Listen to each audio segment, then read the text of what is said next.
High above the clouds in the serenity of the sky, a routine flight is about to turn into a nightmare. The hum of the engines, the gentle sway of the plane, everything seems calm.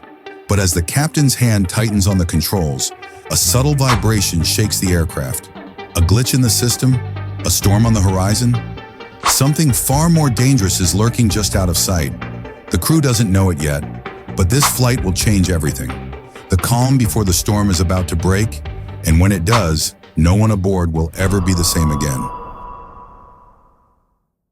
The scene begins inside the airplane, soaring high above the clouds.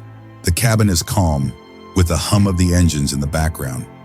Outside, the sky is painted in hues of deep blue and white, the sun slowly dipping below the horizon. The clouds are sparse, and the flight is seemingly routine. The air is crisp and dry, a slight vibration felt as the aircraft moves through the air. The cabin lights flicker occasionally, but the passengers are unaware of what's coming. Captain, a seasoned professional, his face weathered with experience. His eyes, sharp and calm, reflect years of navigating the skies. He's an older man, close to retirement, with a few personal regrets tucked away, but always focused on the job. His thoughts are steady, reflecting on the flight's routine, but also a lingering sense of anticipation. After all, every flight holds the potential for the unknown. First officer, younger with a few years of experience. There's a quiet intensity in his demeanor, a subtle nervousness that occasionally flickers in his eyes. He's eager to prove himself, but also aware of the weight of responsibility that comes with being on the flight deck. The mood starts off calm, almost serene. A typical flight, peaceful and uneventful. There's a soft hum of the aircraft, steady but reassuring. The passengers are mostly unaware of the tension building in the cockpit. Through subtle shifts, the calm will begin to feel almost too perfect. Something is off, but it's not yet clear. A slight drop in pressure or a momentary jolt could hint at the impending disaster, but the atmosphere remains deceptively normal. A soft but odd vibration shakes the aircraft, barely noticeable, but the pilot feels it instantly. It's the first sign that something is wrong. The weather radar shows a faint disturbance ahead, nothing too alarming, but it's enough to raise an eyebrow. The captain orders a brief check-in with air traffic control, just to confirm the path ahead. In the cabin, one of the attendants notices a subtle shift in the mood of the passengers. Restlessness creeping in, as if they can feel something they can't put into words. A child starts crying, and the attendants exchange a glance. The captain's hand lingers on the throttle, his grip tightening ever so slightly. The first officer glances at the instruments, noticing something out of place, a subtle, unspoken tension between the two. The calm of the flight has been shattered. A small but noticeable malfunction occurs in the aircraft's navigation system. The first sign of trouble, initially dismissed as a glitch, begins to grow in significance. The captain briefly checks the instruments, but it seems minor. However, the system begins to flicker again, now more persistently. Internal alarms start to sound, unnoticed by most passengers, but not by the crew. The flight attendants exchange worried glances as they notice something isn't quite right. The cockpit crew begins to focus more intently on the instruments, trying to understand what's happening. The turbulence, which had been negligible before, intensifies. The plane shakes slightly, enough to make passengers feel uneasy, but not yet enough to cause panic. The first officer, though trained for emergencies, starts to show subtle signs of concern. He glances at the captain, who seems calm but has shifted into a more deliberate mode of operation. The captain, while experienced, is beginning to feel the weight of the situation. He's dealt with turbulence before, but never quite like this. The small, subtle failures are mounting. The tension between the crew begins to build. A conversation that began as a calm check-in about the malfunction turns into something more urgent. The first officer pushes for more immediate action, but the captain remains focused on trying to solve the problem without escalating the crew's anxiety. The captain's mind races. He knows the stakes, but the problem is still vague, elusive. He's been through emergencies before, but this feels different. There's a sense of foreboding that's hard to place. His experience tells him to trust his instincts, but his instincts are telling him the situation is deteriorating faster than he can process. The first officer, on the other hand, feels a surge of urgency. He's seen the signs and the unease is building in his chest. He wants to act, but he also knows the captain has final say. The silence between them grows as they both fight the growing fear. The turbulence intensifies further, shaking the aircraft with more force.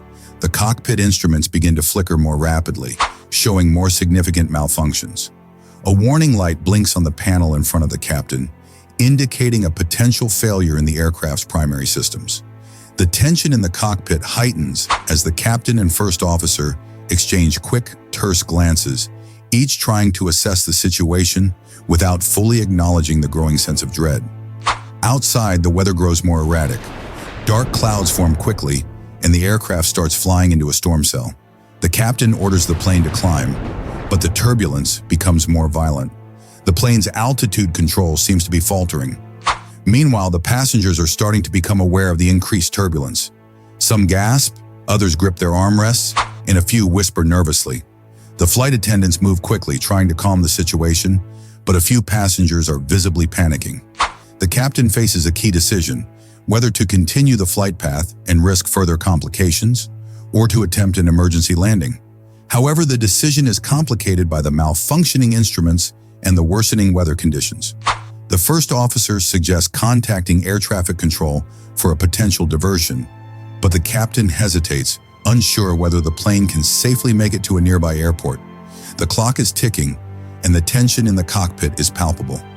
Just as the captain is about to make a decision, the plane lurches violently, and a loud bang is heard from the back of the plane. The lights flicker, and for a moment, everything goes silent. The crew is momentarily stunned. The plane shudders violently as alarms blare, and the cockpit is filled with red flashing lights. The malfunction, which had been a subtle warning, has now escalated into a full-blown crisis. The captain, gripping the controls tightly, realizes that the plane is no longer responding to inputs. The altitude control is completely unresponsive, and the airspeed is fluctuating wildly. The storm outside has intensified, with winds howling and lightning cracking in the distance. The first officer, unable to hide his growing panic, urgently suggests trying to land at the nearest airport, but it's far. The captain looks at the instruments, his mind racing as he weighs the risks. Continue flying and hope the systems stabilize, or divert and risk crashing before they can reach the safety of an airstrip. His hands tremble as he reaches for the controls, but the plane jerks again, throwing him off balance. Every second counts, and the pressure is unbearable. The crew is aware of the stakes, but the situation is growing increasingly desperate. As the turbulence worsens, there is a moment of total loss of control. The aircraft veers off course, and the autopilot system fails completely. The captain has no choice but to disengage it manually. The captain's emotions are raw. Fear, frustration, and a sense of helplessness are overwhelming him as the physical toll of fighting the plane sets in. His hands are slick with sweat, and his heart pounds in his chest. The cockpit is rapidly becoming a war zone, with lights flickering, alarms blaring, and the constant hum of malfunctioning systems. The first officer, his voice strained, tries to assist, but his own fear is seeping through, making it harder to think clearly. The crew is exhausted. They've been fighting the failing systems for what feels like hours, but they haven't made any significant progress. The captain's mental clarity begins to falter as the weight of their situation presses down on him. He is pushed to his physical and emotional limits, the tension between doing everything possible to save the plane and the mounting realization that their chances of success are diminishing. The flight attendants, aware that something is horribly wrong, are trying to calm the passengers. But the fear in their eyes is undeniable. Passengers grip their seats, some praying, others staring out the windows, watching the storm rage around them. The tension is palpable in every part of the aircraft. At the height of the storm, the captain must make a critical decision. He can try to continue navigating through the storm, hoping to regain control of the aircraft, or he can divert to the nearest emergency landing strip, knowing the risks of not making it in time. The captain's face is hardened with determination, yet his eyes betray a deep anxiety. The seconds feel like minutes as he weighs his options, each decision potentially life or death. The first officer suggests an emergency landing attempt, but the captain hesitates. The intensity of the storm and the failure of critical systems leave them with no good options. The tension between the two men is palpable. Time is running out, and every moment feels like it could be their last. Final decision is made in an instant, but it comes with consequences. The captain orders a sharp turn, hoping to make it to the closest airport. The plane veers violently, the forces pulling at the aircraft as the crew struggles to maintain control.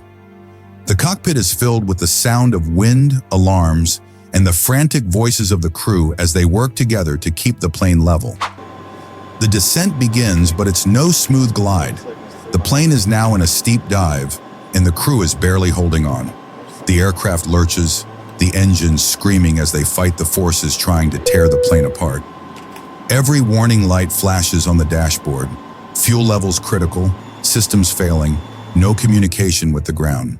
The captain and first officer are shouting over the noise, trying to stabilize the plane, but nothing is working as expected. The passengers are screaming now, some in complete panic, others paralyzed by fear. The storm outside is a blur of lightning and wind, but inside the aircraft, the tension is unbearable. The plane is falling, and the crew knows they are running out of time. The storm's violent winds buffet the aircraft in every direction, threatening to break it apart. The captain's hands are raw from gripping the controls too tightly, but he refuses to give up. The first officer, his voice almost a whisper now, tells the captain that the landing gear won't deploy. A critical system failure. There's no way to land the plane safely, and the realization hits like a punch to the gut. The captain's determination falters for a moment. How can they possibly survive this? But there is no choice left. He takes a deep breath and begins the final, desperate maneuver. The immediate chaos of the storm and malfunctioning systems begins to subside. The violent shaking of the plane eases as the crew manages to stabilize the aircraft.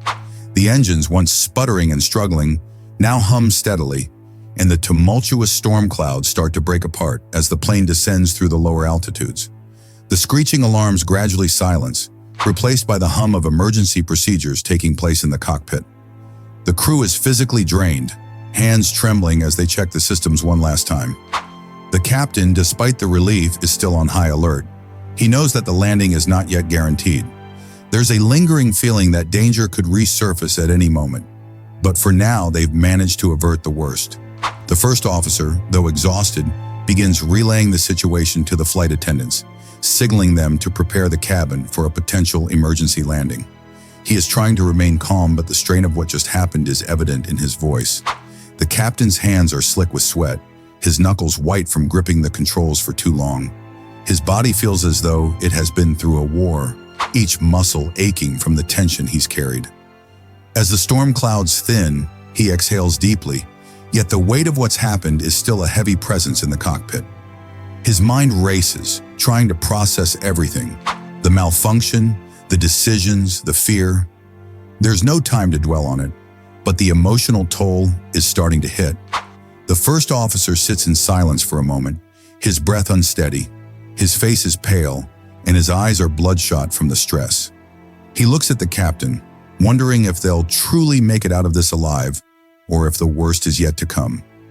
A moment of silence passes between them, the quiet after the storm almost as deafening as the chaos before.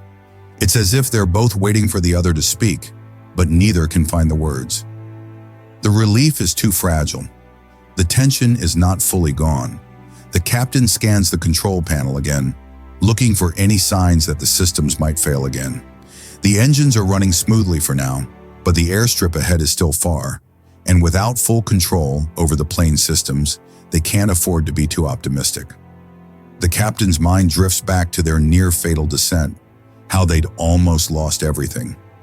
The first officer's voice breaks the silence, but it's clear that neither of them has any answers. The journey to safety is still long, and the danger isn't entirely over. The passengers, though unaware of the full extent of the crisis, are beginning to feel the effects of the turbulence. Some are still in shock, while others are visibly shaken. The flight attendants move through the cabin, checking on everyone, but their faces betray the fear they're holding back. In the cockpit, the crew can hear the murmurs of passengers, the soft whispers of comfort as they hold each other. But outside, the storm is still lurking, and the crew knows that the road to safety is not certain. As the captain continues to navigate, the weight of their situation begins to settle in. He thinks back to the critical decisions that had to be made, the risks taken, and how close they came to losing everything. The emotional toll of having to fight through the storm, not knowing if they'd make it, weighs heavily on him. He's exhausted, not just physically but mentally. His mind is racing with thoughts of the passengers, the flight attendants, and the crew.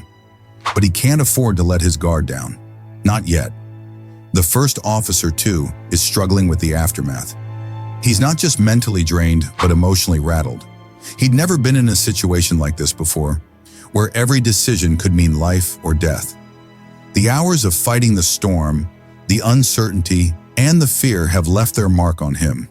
He wants to find comfort in the fact that they've made it through, but the reality is that they haven't yet landed.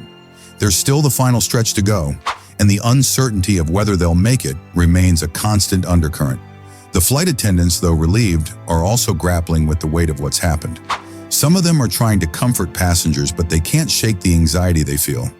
The threat of the storm is still present, and they know that there's no guarantee the plane will make it through the descent. They exchange nervous glances, their minds running through the possible scenarios in the moments ahead. The captain and first officer process the experience in silence, their minds heavy with the ordeal. The captain, while gazing out the cockpit window, reflects on how close they came to disaster. He realizes the magnitude of their survival, but feels no triumph, just an overwhelming sense of responsibility. The flight attendants, also shaken, quietly acknowledge the emotional toll. They've been through a nightmare, but remain professional.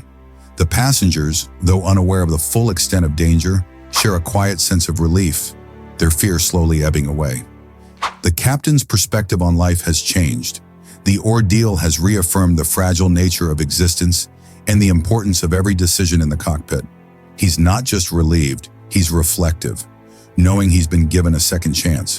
The first officer feels more confident but humbled. The reality of their job, the responsibility they carry, hits him harder now, and he understands the weight of leadership even more deeply. The flight attendants, though relieved, also struggle with the emotional aftermath. They've learned the true meaning of calmness under pressure, but are still processing the trauma. As the plane descends, the captain feels the weight of what they've survived. The ordeal is over, but the emotional scars linger. There's no victory, just the quiet relief of survival. The first officer, checking the instruments for the final time, is ready to bring the plane home, aware of the profound impact this event will have on him forever. The captain wonders about the passenger's long-term emotional journey. While the storm has passed, the trauma will remain for some time. The first officer shares a silent understanding with him. This experience will shape them forever. The flight attendants, while finishing preparations, exchange knowing glances. They'll carry the memory with them, even if the passengers never fully understand the events.